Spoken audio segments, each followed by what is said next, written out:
дефиниција се во средиштето на историјата, бидејќи историјата е време, а главен елемент на поетите е исто времето. Јас се благодарам на Наташа дека во тој контекст ја ослободи да го постави Константин Миладин е пар екселанс пример за поетите не се надвор од историјата и писателите го Солженицин. После овие две брилјантни излагања на моите колеги и пријатели од духовната сфера. Многу вас знакомо. Еве, да, ќе се обидам. Јас, значи, Сотир ќе простиме, ама нема да заборави. Заборавањето е најголемиот грев за еден народ. Да, ќе простиме, ама нема да заборавиме, бидејќи заборавот е грев на жртвите. Сегде ги заборавам.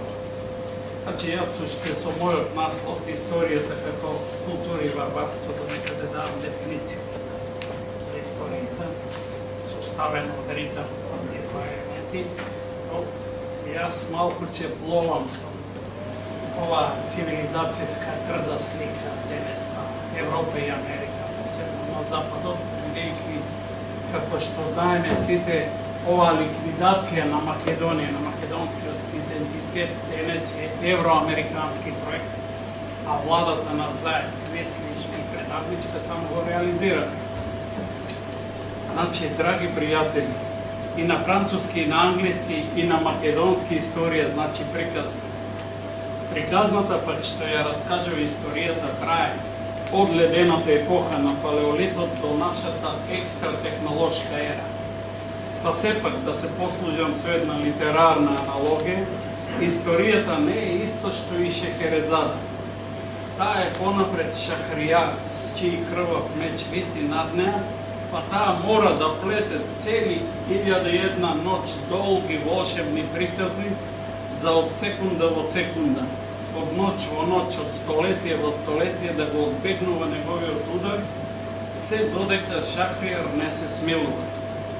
Да, но Македонија во улогата на Шехерезада не успеа да го смилува крвникот. Неговиот меч сега го преспа ја пресече нејзината глава, онака како што ја пресече некогаш Ирод и главата на Јован Крстител, најголемиот и најсветиот по Исус, за темната царска гозба и танцот на неговата перверзна кочерка Саломе, денешна Европа. Во случајот на нашата литерарна аналогија, Шехерезада е метафора на она што се именува со поимот култура, а Шахријар на она што се именува како варварски. Аналогом пак на Шахријар, попознат во таа смисла е и Херострат, кој го запалил преубавиот храм посветен на божицата Артемида во антиката во Мала Азија со една единствена цел – да го задоволи својот деструктивен нагон и да заработи историска слава за себе. Кај нас таков Херострат сега е примерот на премиерот Зоран Заев, кој со само еден потек во преспак го спепели преубавиот културно-цивилизацијски храм Македонија. Со истата херостратска цел и деструктивен нагон, отикако што самиот не изјави надмено на грците среде Атина, поголем грк од нив, тој ќе бил запаметен во историјата по тоа што и го сменил името на Македонија, без да биде свесен, бидејќи епитија е само на подсвеста, дека со тоа извршил злосторство, идентитетско убиство на цел еден древен народ. А Херостратска е во таа смисла пар екселанс и изјавата на премиерот Пендаровски, поголем бугарин од бугарите, за да има рамнотежа со Заев, дека Гоце Делчев е етнички бугарин, кој само се борил за Македонија. Франкештајновска комбинација. Тоа се два крупни примери, драги пријатели, на историско варварство на Херострати кон сопствениот народ. На микроплан и тие совршено ја илустрираат тезата поставена во насловот на овој есеј, дека историјата е составена од елементите култура и варварство. Пласт култура, пласт варварство. Од палеолитот па се до денес. Дури денес со совршените средства за убивање, тој ритам е пострашен и поинтензивен. Еволуционизмот на Дарвин, кој човештвото го смести на Галапагос, ја разви теоријата на еволутивната преобразба и напредок на видовите, меѓу нив и на човекот. Јас пак сум поклоник на креационистичкиот поглед на свет, во чиј епицентар стои Бог. Но сега на нашата теза и е добро дојден Дарвин за да го потврди канибализмот на историјата. Посилниот го јаде послабиот, на што дарвинист во основа и Ниче ја заснова својата теза на волјата за моќ над човек. Тој колективен надчовек што го толчи светот денес е безмилосната железна империја Америка. Дарвин зборува за биолошкиот, па во некоја смисла и за психолошкиот, но не и за моралниот и етичкиот еволуционизам на човек. Веројатно и тој утврдил дека тој е запоставен од страна на мудроста и хаосот на неговиот бог природата, но не и оној бог на Спиноза, Теос сиве натура, и не само што моралот и етиката на човекот за разлика од технологијата што е трагичен расчекор не напредувале, туку во некоја смисла дури назадувале. Односно, тие само идувале низ некои перверзни цивилизацијски трансформации во облик на дебела маска што го покрива лицето на злото. Една од тие дебели маски на модерната, така наречена пред се западна, по наводници хуманистичка демократија е перверзниот поим имено демократија. Да, ние добро знаеме дека човек треба да се тресе кога тој ќе се употреби денес во Вашингтон или во Брисел. Бидејќи веднаш треба да ги очекуваме западните демократски бомбардери полни со смрт, да се извишат над нечие туѓо небо и земја во името на таа нивна цивилизацијска придобивка. А всушност станува збор не за демократија, туку за нафта или други материјални ресурси, за да се задоволи безкрајно лакомиот апетит на антихуманистичкиот запад, кој му се помоча, простите на изразот, на Декарт, злоупотребувајќи ја како цивилизацијско мото неговата максима, мислам, значи постојано. Блискиот исток, а потоа на Балканот и Македонија, Босна и Србија се крунски примери на таквиот перверзен хуманизам на западната евроамериканска демократија. Бидејќи импотентната Европа со страшен дефицит на тестостерон и не може денес цивилизацијски да постои без потентната Америка. Тоа софистицирано западно варварство под маската демократија, мир, хуманизам, дојде со полн деструктивен интензитет и кај нас македонците со силеџиското преименување под варварски диктат на балкански методи, идиотизам на Хан, на Брисел и Вашингтон. А тоа е фашизам од прв степен, идентитетски геноцид, според антрополозите најстрашната смрт што може да му се случи на еден народ.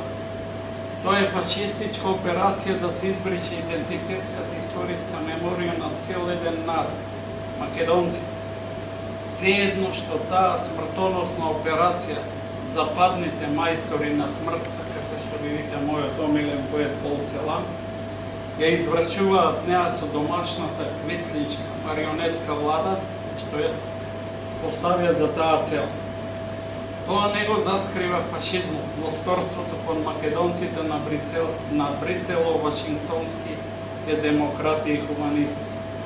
Примерот со идентитетската ликвидација на македонците покажува дека Европа нити се откажала, нити сака да се откаже од фашизмот. Посебно и Америка, чиј беден вазал е таа. Не. Имено парадоксот тука е во тоа што веднаш по победата над Хитлер, чист европски производ, како и Маркиз де Сад, сојузникот Евроамерика не само што не се откажа од фашизмот, туку дури и без маска го продолжи неговиот континуитет. Тоа се случи први со идиотските американски атомски бомби фрлени над Хирошима и Нагасаки во август 1945, кога и беше скршен рбетот на оската на злото. Тогаш американците рекли, сега ние ќе го правиме тоа подобро од Хитлер и германците. Теза и на еден од нивните најдобри писатели, Норман Мейлер. И го права подобро. А Европа да не остане покусо и таа, иако на еден подзаскриен начин на селска ороско девица, исто така го продолжи со софистицирана перверзија тој континуитет. Лисабонската декларација беше пред преспански од првата нејзина најсвежа фашистичка објава кон македонците. Но ако се вратиме наназад, по Втората светска војна, парадоксално, европскиот фашизам во обновено руво пак фатално почнува со македонците.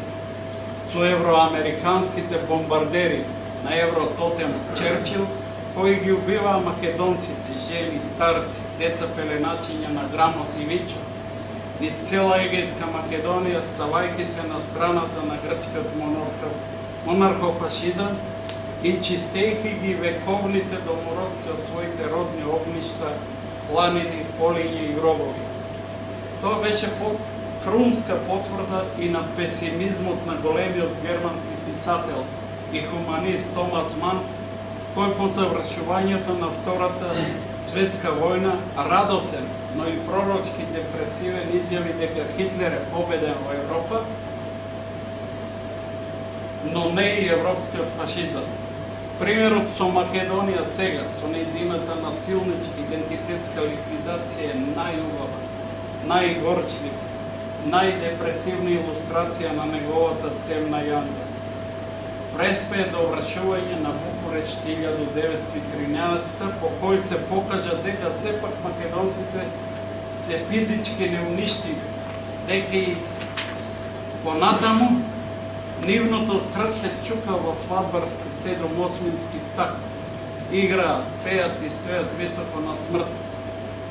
И тие во Брисел и Вашингтон, изненадени од таа македонска трскост, мислеа и го смислеа на крајот идентитетскиот геноцид, најстрашната од сите видови на смрт. Да, но дали по таа смрт на вистина Евроамерика и балканските канибали, што лако му ја растргнуваат Македонија и нејзиниот културно-цивилизацијски организам, на вистина ќе бидат посречни. Не, драги пријатели, бидејќи македонците имаат една прастара мана или поарно талент да воскреснуваат, да ја победуваат како Исус смртта со смрт. Нашиот простосрдечен народ вели да се повампируваат и да го фатат за врат онај на кого ќе му се намерачат, кој ги тормозел најмногу во живот. Тоа е мората која ќе ги прогонува ликвидаторите на македонците, европските и балканските канибали, но и домашните предавници на кои, такви какви што се, нерадо ќе им даде оваа света земја гробно место. Оти се срами од нив.